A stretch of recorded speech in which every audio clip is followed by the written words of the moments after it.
na magsasalita na ito rin ang mangyayari sa kanila. Katulad kay Grijaldo, kapag sila ay nagsalita o nagbigay ng sworn statement sa mga anumang hearing. Katulad po yung nangyari sa Senate hearing noong nag-expose o nag-expose si Colonel Grijaldo. Ito po ang message ng Malacanang. So, ang message dito ay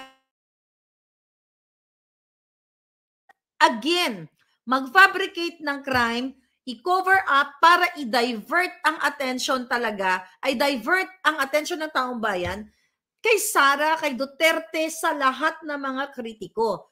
Ulitin natin, ang fabricated crime, si Lisa Tanas po ang magaling dyan. She's good at that. Diba? Narinig nyo yung Halloween niyang video.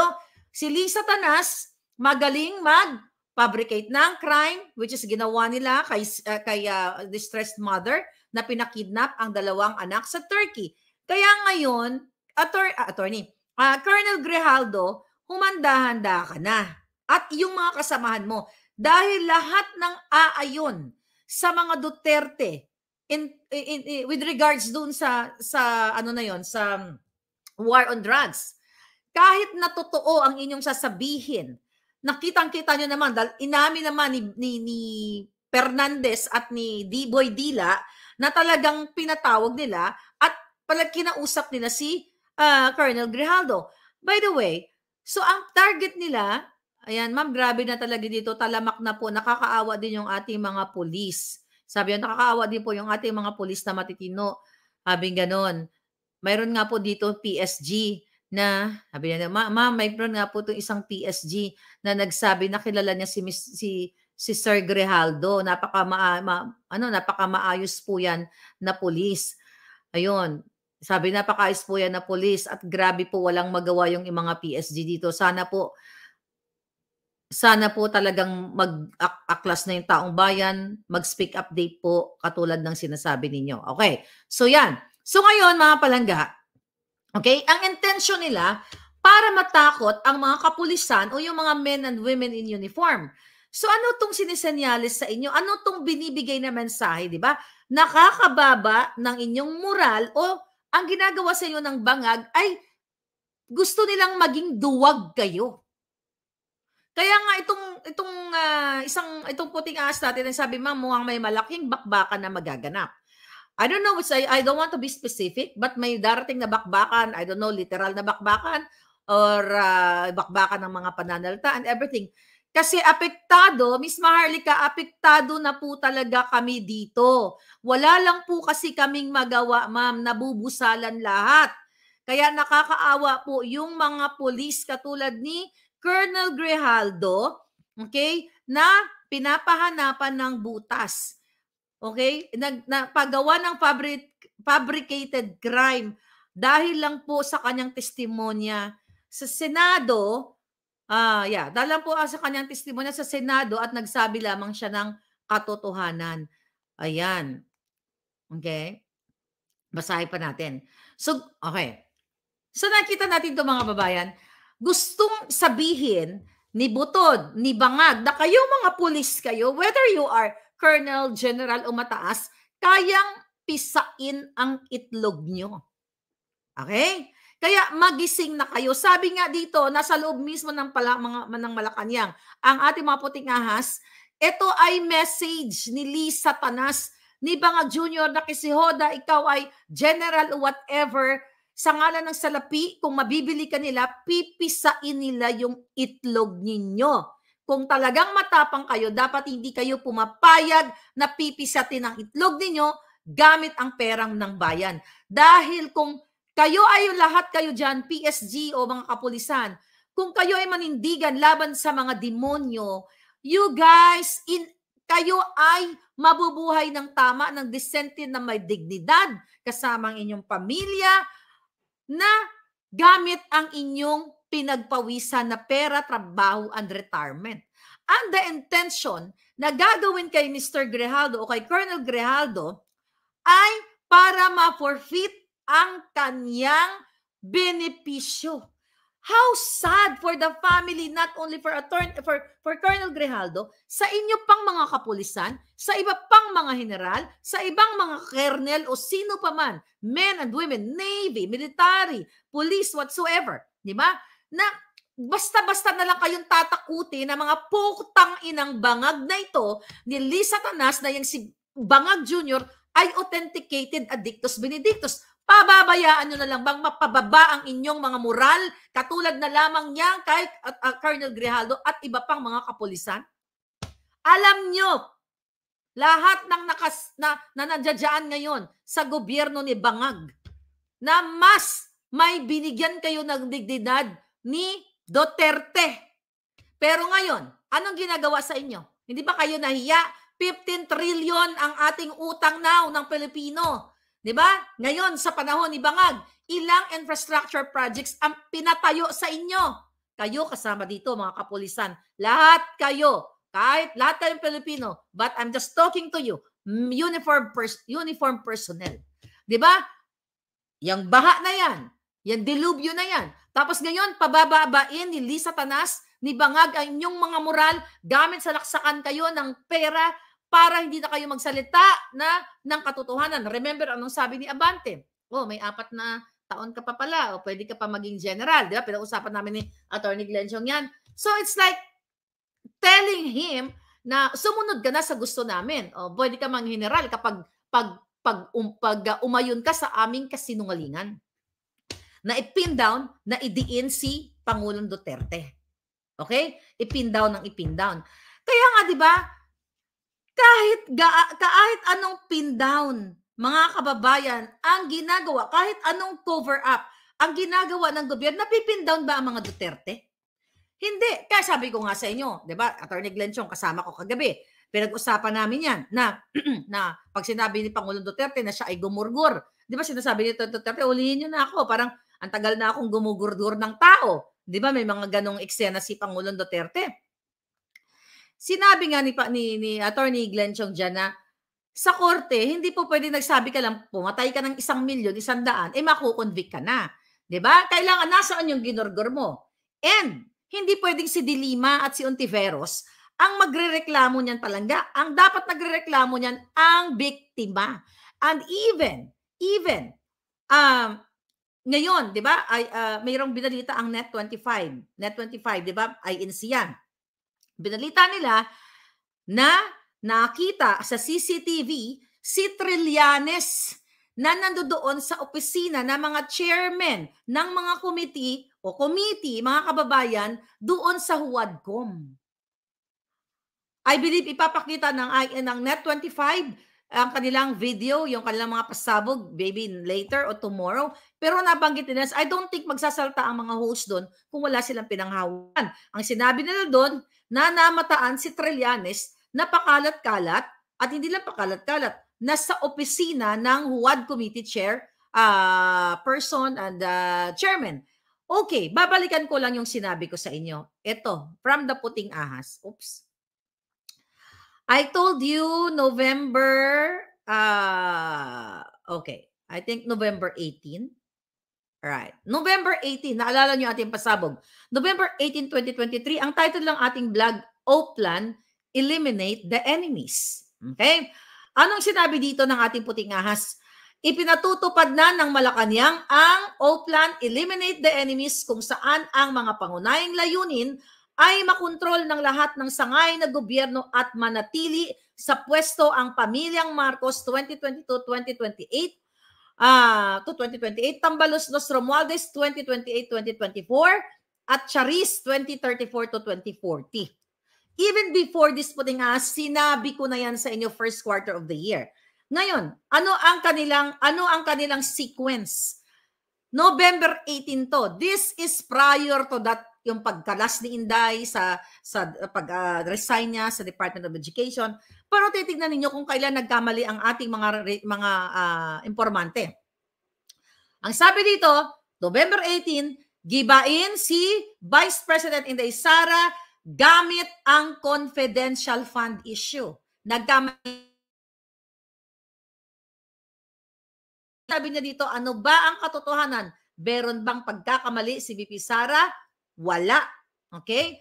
Marami na nagpaliwanag na hinaharap na ng Office of the Vice President yung mga gawa-gawang reklamo sa kanila laban ng mga makakaliwang grupo. Sinasagot nila sa Korte Suprema. Walang maipakita na ang opisina ni Inday Sara ay naglustay ng 125 million sa narrative na gustong ipakalat ni Lisa Tanas, ni Bangag, ni Tambalusos para sirain si Inday Sara at ang mga Duterte para kamuhian sila ng taong bayan. Failed. Okay? Bakit? Again, balikan natin ang nakaraang Senate hearing na naging rockstar si Pangulong Duterte. Okay. Now, continue natin to noong November 18. Sabi natin po ng nag-request lang naman si Inday sa Office of the President kung maaari siyang mabigyan ng pondo na gagamitin bilang confidential fund. Pumayag at nagbigay ng pahintulot si Bangag at nagbigay ng direktiba na hanapan ng bondo at bigyang daan ang request ni Inday Sara. Sino tong puting ahas natin dito? Nasa Malacanang to, kaya alam niya yung mga pangyayari, sinishare sa inyo. So malinaw na ang source of funding ay ang Office of the President na siya rin ang nag-approve ng request na maaari namang i-deny o i-disapprove kung merong batas na malabag kung ito ay unconstitutional. Ulitin natin, ang nagbigay ng confidential fund kay Inday Sara na yan ang gustong tirahin nila ay si Bangag. Siya ang nag-approve. So yun ay ginamit nila kay Inday Sara, patuloy na ibabagsak, pero hindi nga sila nagwagi, di ba? Nag-backfire nga sa kanila lahat. So you know that already. Okay, ano yung operation nila? Okay? Sabi pa nga dito, si Sara lang ang pinapalabas na meron umanong paglabag sa batas. Subalit ang katotohanan, nagmula ang pahintulot at pagbibigay ng pondo mula kay Bangag na bilang Pangulo ay siya ring #1 enforcer of all laws of the land. Sabi nga dito ni Palangga, ngayon kung ito ay unconstitutional, si Bangag ang dapat managot at ma-impeach dahil siya ang nag-aproba at nagbigay ng pondo kay Sara. Right? Si Bangag, singot, Diputang Marcos ang nagbigay ng pondo kay Sara. Pero bakit si Inday Sara ang dinidiin nila since nung last year? Kasi nga, plan, di ba? Eliminate enemies. Now, tuloy natin. Okay? Sabi nga dito ng ating Palangga, ang abogado to si Palangga, sabi niya, ignorance of the law excuses no one from compliance therewith, not even when you are the president. Maliban na lamang kung nas-set up si Inday Sara ni Bangag at pinainan ng kaso tulad ng inaakusa kay Sara ngayon. Ito, November pa. So nakita nyo, alangan naman itong nagsulat ito ay meron siyang bolang kristal. Walang nakakakita ng future, pero kapag narinig mo, pag nasa loob ka mismo sa Malacanang at narinig mo ang plano ni Bangag para ipatumba ang mga Duterte at mga kritiko, hindi bolang kristal yun, factual yun, mga kababayan. And now, ang sabi dito, patahimikin si Digong. Okay? Gagamitin. Ito, listen, kasi dito yung pangalan ni Trillanes. Remember? Nag-ulat ang Net25 few hours ago, o one day ago, tignan nyo din sa kanilang website, blog, ay sa YouTube, na si Trillanes ay paikot-ikot at nasa opisina ng mga chair ng committee ng Huwad Committee na yon.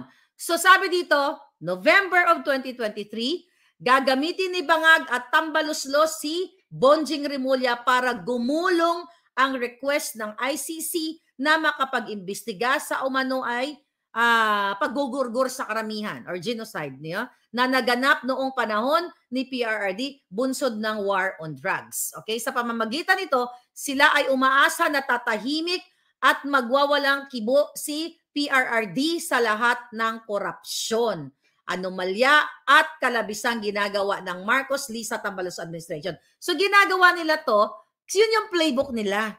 Para matakot tayo, para ginagawa nila sa akin, sa inyo, na magpapabricate ng crime, kakasuhan and everything, pero hindi tayo nagpapakabog sa kanila dahil ang alindog natin hanggang sa huling hininga lalaban sa kaputahan ni Lisa Tanas. Diba? Yung buwaka ng inang kidnapper na yan, hindi yan magwawagi. At kayo dapat ay kumilos. Yung halimaw na yan, halimaw, kidnapper, snatcher, lahat na, nang snatch ng bata, nang hindap ng bata, dapat nyo nang wakasan. Pero kung kayong men and women in uniform na patuloy talagang nagpapasungal-ngal ng ng kakarampot na barya at pinipiga ni Lisa Tanas na butod yung mga itlog ninyo, again, that is your choice. But back in 2023, eto na yung sinabi ko sa inyo. Bahagi ng playbook ng drama ni Bangag, ni Tambaluslos, ang pagpapalaya kay Dilima. November to, paglaya ni Dilima upang gamitin bilang tagausig ni PRRD, katuwang si Trillanes, na ngayon ay diretsong nakikipag-ugnayan kay Bangag sa Malacanang at gagawin pa ngang advisor to the president or special envoy. Pero ito, hindi pa nangyayari to. Oh, we don't know. Maybe backdoor, behind the scene, hindi natin alam. Katulad ng ginagawa ni Bangag kay Michael Mann na ginawang special envoy, pero hindi niya in-announce. Walang public document, any document, walang media reports na ginawa niyang special envoy si Michael Mann. So, posible ba kasi si Trillanes is special envoy without papers, kundi backdoor. You know? So, itong eksena to, November 23. Okay? Bahagi rin si Franz Caso sa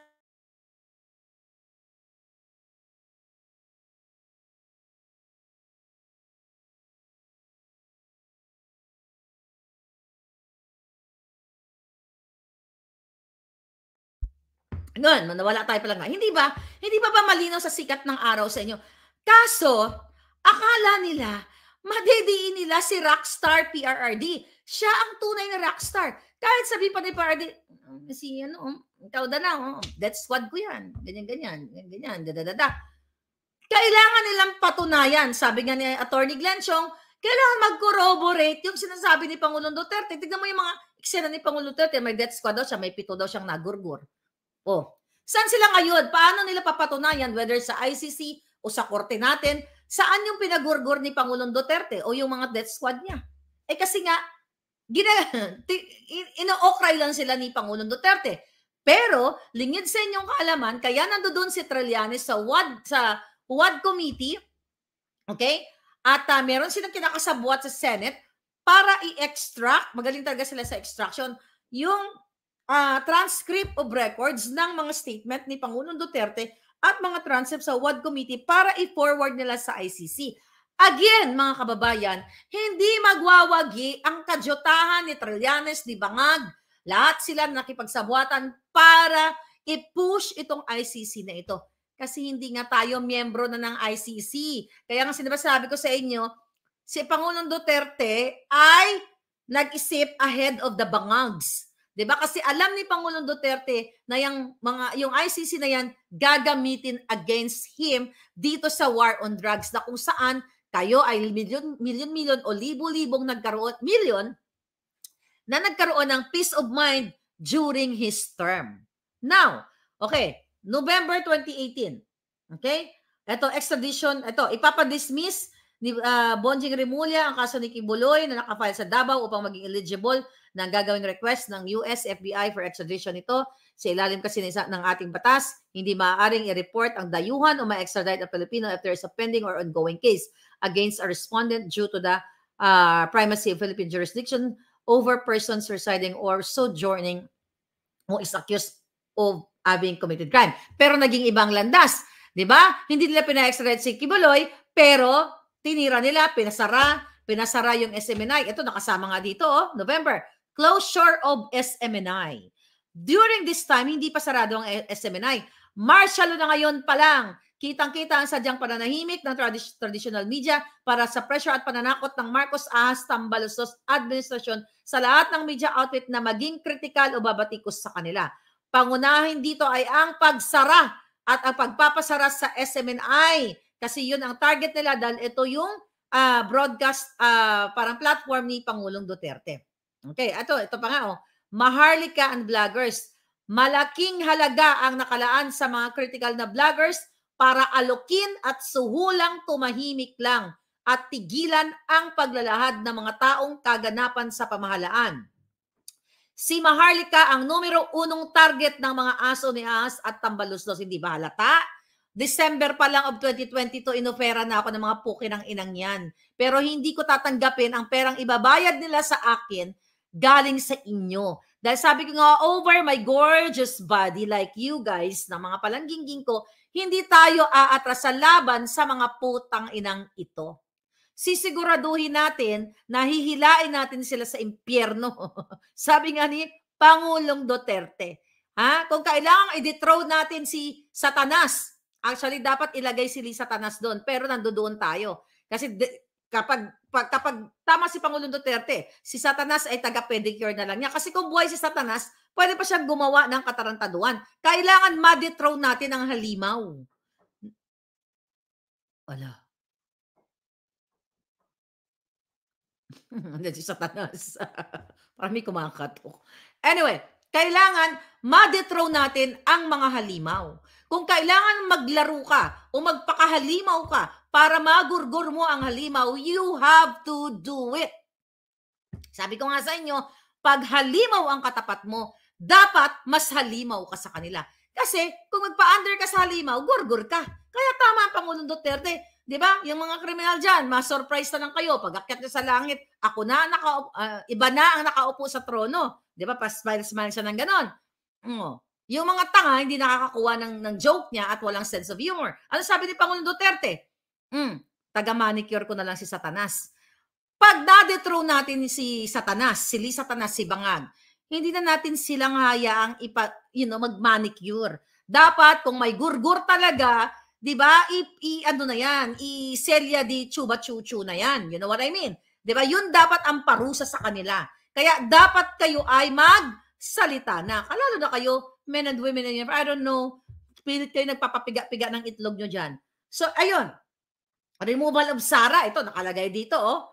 Removal of SARA. Ay, di, tapusin ko muna. Ito pala. Si Maharlika ang numerong unang target ng mga aso ni Ahas Tambaluslos. Okay? Hinahanap nila kung sino ang tamang linya papunta sa kanya. O dili kaya magkano ang halaga kapalit ng pananahimik niya. Pananahimik ko. Tumahimik ba ako? Mga kababayan, isinusumpa ko sa harap ninyo lahat. Over my gorgeous body, darling. Hindi tayo magpapabayad sa mga putang inang to. Hindi tayo kailangan tumanggap ng kaba ng bayan para maging halimaw na katulad nila. Kasi sabi ko nga sa inyo, kung pera lang ang gusto ni Maharlika, kita nito?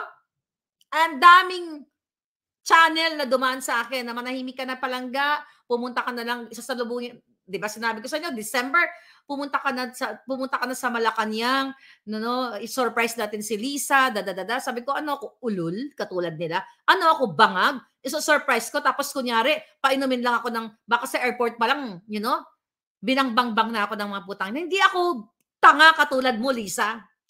Lalabanan kita hanggang sa huling patak ng, ano tawag yun yung itim? Alkitran. Hanggang sa huling patak ng alkitran, galing sa kipaylabo mo, lalabanan kitang hinayupak ang kidnapper ka. Pakatandaan mo yan. Dahil wala, isa kang basura, isa kang alkitran, pag wala na ang kapangyarihang ninakaw mo at pakikisabwatan mo sa Smartmatic, ayan ang affidavit ni Glenn Chong na ninyo kayang sagutin. Pag wala na ang pera ng bayan, para kayong mga alkitrang masangsa